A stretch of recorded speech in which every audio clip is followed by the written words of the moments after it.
So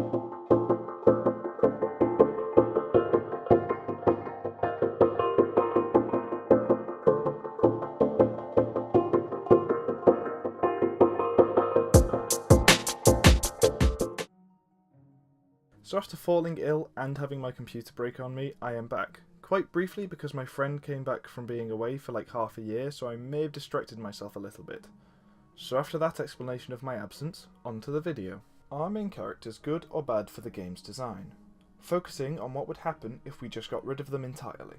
Now the obvious thing to talk about is the need to run extra requirement. When Trading Traditions and Clever Impersonator give decks the ability to have 2 colour mains, the power level of decks has gone through the roof. Removing the main would make the need for requirement-free friends take up a lot more deck space, which could lower consistency, which in turn could make the gap between tier 1 and lower tiers a lot smaller. Snowballing from that, cards with 1 requirement could end up being able to be deemed just near useless because unless there's an incredible 1-for-1 friend in those colours, you may as well just run a high requirement card that has more powerful effects on it because you'll play 2-for-2s or 3-for-3s. So I think the design for those cards may need a bit of a tweak or a change. It's a fact that it's one of the most unique aspects of the game, and taking it away could affect many people's investment in the game.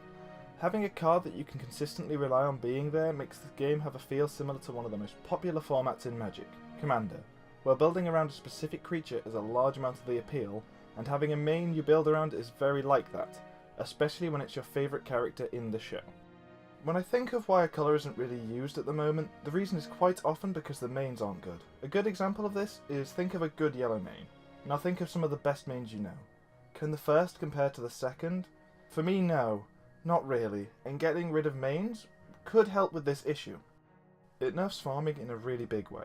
It won't make the deck disappear, some people love it too much, but it definitely puts a thorn in its side. Now considering how much people I know seem to hate this deck type, it could be seen as a good thing, but it's all about play preference, so I can't say if it's a good or bad thing for sure. Now, I could keep talking, but I will be going as in-depth as I can in the next meticulous talks. Information in the description. This was just something to get myself ready for the discussion of how main characters influence the game's design. Now, if you are from the future, I'll link the whole stream as it will be uploaded to YouTube. Thanks for watching, and hopefully I'll see you there.